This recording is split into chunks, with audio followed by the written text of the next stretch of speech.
Bonjour et bienvenue dans cette nouvelle vidéo où aujourd'hui on parle du burn-out, comment se rétablir après un burn-out, comment retrouver sa pleine santé, sa pleine vitalité en 4 étapes simples mais vraiment indispensables. C'est ce que nous allons voir ensemble dans cette vidéo. Donc, bienvenue sur ma chaîne de conseils dédiés aux personnes qui sont stressées et fatiguées chroniques. Pour ceux qui ne me connaissent pas encore, je suis Mariette Biernacki, je suis naturopathe, coach et magnétiseuse et j'accompagne les personnes qui souffrent de stress et de fatigue chronique à retrouver sérénité et vitalité dans leur quotidien de manière naturelle. Si ces sujets vous intéressent, n'hésitez pas à vous abonner à la chaîne en activant la petite cloche des notifications, comme ça vous serez prévenu à chaque fois que je vous sors une vidéo de conseils. Je vous rappelle également que vous pouvez retrouver gratuitement dans la barre d'informations mon e-book de 5 clés souvent négligées et qui pourtant font vraiment la différence lorsque l'on souffre de stress, de fatigue chronique ou de burn-out et qui permettent vraiment de s'en sortir. Je vous donne des clés concrètes pour avancer. Donc n'hésitez pas à le télécharger si ça vous intéresse. Vous trouverez le lien dans la barre d'informations et c'est complètement gratuit. Donc aujourd'hui, on se concentre ensemble sur le burn-out, comment s'en sortir naturellement en 4 étapes fondamentales que je vais vous présenter juste après. Parmi les symptômes les plus fréquents que j'observe lors de mes consultations, lorsque quelqu'un me consulte pour un burn-out, généralement déjà ça va être de la fatigue extrême, des personnes qui ont vraiment du mal à faire face aux situations de la vie, même lorsqu'il n'y a pas d'épreuve particulière. Tout va demander un effort extrême avec une très grande fatigue, souvent une difficulté à pouvoir se lever le matin. Également des insomnies, souvent des troubles du sommeil, de l'agitation nocturne, ça revient très souvent également. Mais également de l'anxiété, du stress, une nervosité permanente que parfois vous n'arrivez pas toujours à expliquer, vous n'arrivez pas toujours à vous dire qu'il y a une cause à ça et finalement comme si c'était généralisé et vous ne maîtrisez plus la façon dont cette anxiété arrive, vous ne voyez même plus le lien avec ce qui aurait pu la provoquer. Un manque de concentration aussi, souvent c'est quelque chose dont vous me faites part lors des consultations et puis des douleurs un petit peu partout dans le corps, que ce soit au niveau articulaire mais aussi des douleurs et des troubles digestifs. Des douleurs digestives, des maldigestions qui surviennent souvent suite à l'épuisement total du corps au niveau physique et au niveau du mental également. Donc je le vois très bien lors des consultations, vous mettez beaucoup d'efforts en place, bien souvent vous avez déjà testé beaucoup de choses, vous voulez vraiment vous en sortir, mais parfois il manque les clés fondamentales pour pouvoir vraiment mener à bien cette sortie du burn-out en douceur et de manière définitive et efficace. Et c'est pourquoi aujourd'hui je vais vous présenter les 4 étapes fondamentales que je mets en place avec mes consultants pour leur permettre de sortir du burn-out de manière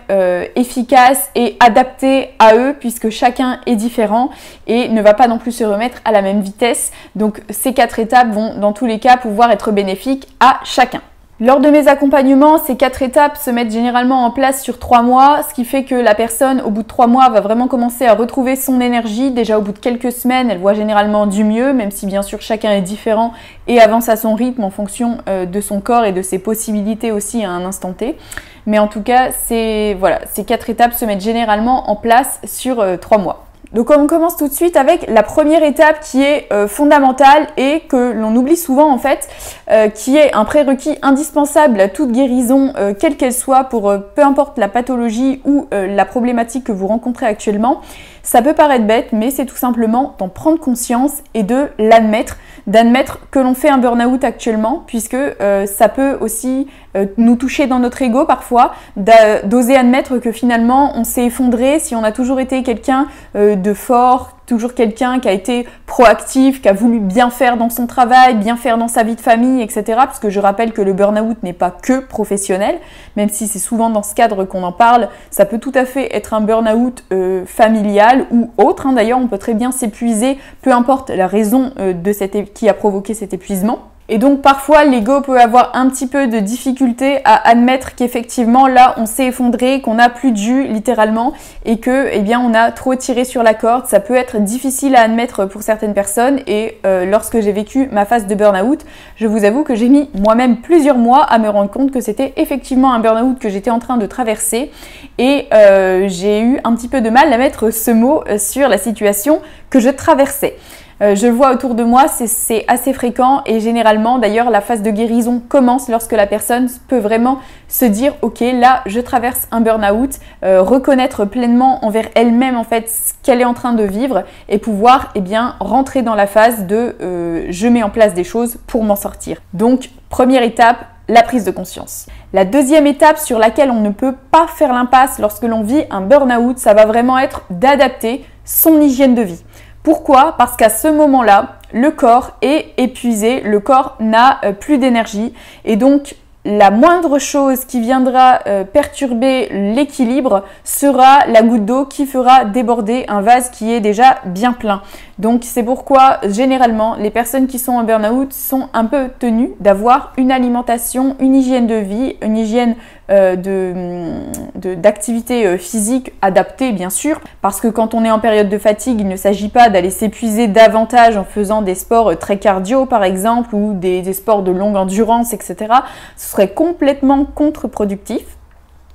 Mais ceci dit, même lorsque l'on est dans des phases d'épuisement extrême, notamment garder une activité physique qui soit régulière, à l'écoute de son corps, parfois ce sera juste 5 minutes par jour, ce sera peut-être simplement 5 minutes par jour si vous êtes vraiment dans le dur de l'épuisement actuellement. Sachez que 5 minutes c'est toujours ça de prix, le corps a besoin de mouvement. Également pour pouvoir se rétablir, pour pouvoir bien faire circuler l'énergie vitale à l'intérieur du corps et se régénérer, il a besoin de ce mouvement. Donc même si aujourd'hui vous êtes capable de ne faire que 5 minutes de gymnastique douce, de yoga doux, d'étirement, voilà, de ce que vous aimez, si vous avez juste envie de danser un petit peu doucement chez vous, eh bien faites-le en fait, ce sera vraiment bénéfique pour vous. D'aller juste marcher un petit peu dans la nature par exemple, c'est très ressourçant et ça va certainement vous apporter plus d'énergie que ça ne vous en prendra finalement. Également en termes d'alimentation, il va être très important de pouvoir mettre en place une alimentation qui vous convienne, qui soit 100% individualisée avec vos besoins, votre façon de digérer aussi, parce que l'énergie qui est prise à la digestion est une grosse part de notre énergie vitale et finalement quand on est en phase d'épuisement, eh bien cette énergie vitale, elle est d'autant plus précieuse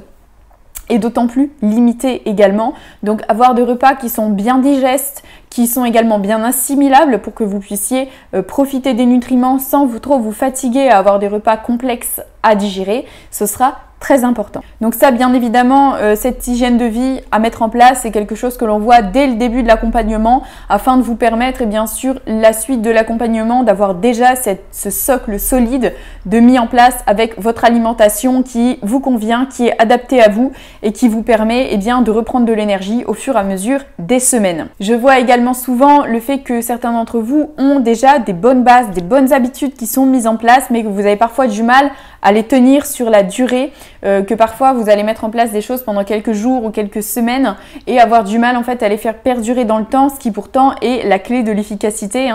Et donc c'est aussi quelque chose bien sûr que l'on voit lors des coachings, lors de l'accompagnement, comment pouvoir faire en sorte d'adapter ça à votre quotidien, faire en sorte que pour vous ça devienne une hygiène de vie, quelque chose qui soit un automatisme, que vous ayez même plus à réfléchir pour mettre ces choses-là en place, et que ça s'inscrit vraiment pour vous dans la durée comme quelque chose qui va aller dans le bon sens pour vous. Troisième point auquel on peut difficilement déroger lorsque l'on est en grande fatigue, en fatigue extrême, en burn-out, eh bien il s'agit des compléments alimentaires. Puisque bien souvent notre capacité digestive, notre capacité d'assimilation, même sans avoir de problème digestif, est bien réduite. Aussi parce que souvent on a vraiment pompé dans nos réserves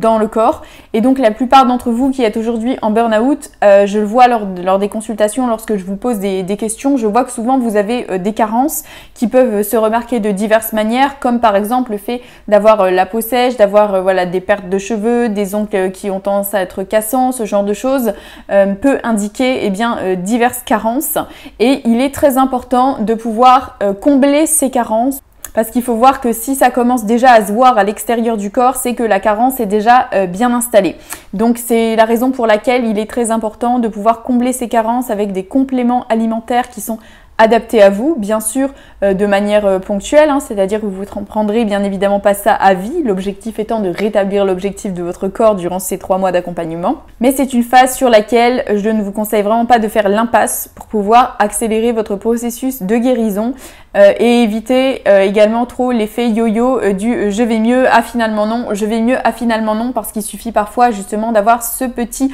pic de stress en plus, ce petit truc un peu plus stressant dans notre vie qui va faire qu'on va repomper le peu de réserve qu'on s'était reconstruite, qui était déjà faible et qui va nous faire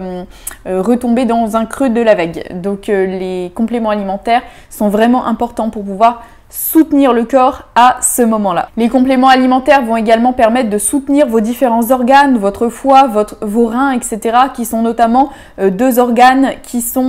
groupes d'organes qui sont indispensables concernant l'énergie vitale. Généralement, lorsqu'une personne est en burn-out, son foie et ses reins sont très fatigués. Donc déjà, je donne quasiment systématiquement des plantes, des compléments alimentaires qui soutiennent vos organes et en particulier votre foie et vos reins. Également des compléments alimentaires qui permettent de gérer le stress, de réduire le stress, la tension nerveuse à l'intérieur du corps, parce que lorsqu'on est en burn-out, si vous vivez cette phase de fatigue extrême actuellement, vous êtes certainement pas sans savoir que la moindre petite chose prend tout de suite des proportions, que le moindre petit stress devient tout de suite une montagne. Là où avant on savait gérer, finalement on se disait ouais je suis juste un petit peu stressé. Quand on est en phase de burn-out, tout devient extrême en quelques minutes et après arrêter ce processus d'anxiété qui peut se mettre en place peut devenir assez compliqué à gérer, donc c'est pour ça qu'avoir des compléments alimentaires, des huiles essentielles ou autres, pour éviter tout de suite que la réaction de stress ne s'emballe dans le corps et qu'on ait du mal, en fait c'est chimique, hein, le corps se met à produire des hormones de stress à ce moment-là et si on n'empêche pas ce processus dès qu'il apparaît, eh bien ça peut être compliqué pour le corps qui est déjà fatigué de revenir à son état d'équilibre et de retrouver le calme. Donc c'est pour ça que c'est aussi des choses que je vous donne pour pouvoir avancer avec plus de sérénité et sans vous épuiser davantage. Et également des compléments alimentaires pour rétablir le sommeil si toutefois votre sommeil est agité ou vous avez des insomnies, puisque bien évidemment pour se régénérer il est très important de bien dormir. On en vient à notre 4e et dernière étape qui est vraiment fondamentale pour sortir du burn-out et surtout ne jamais y retourner. Eh bien c'est de comprendre et d'intégrer surtout dans votre vie qu'est-ce qui vous nourrit profondément.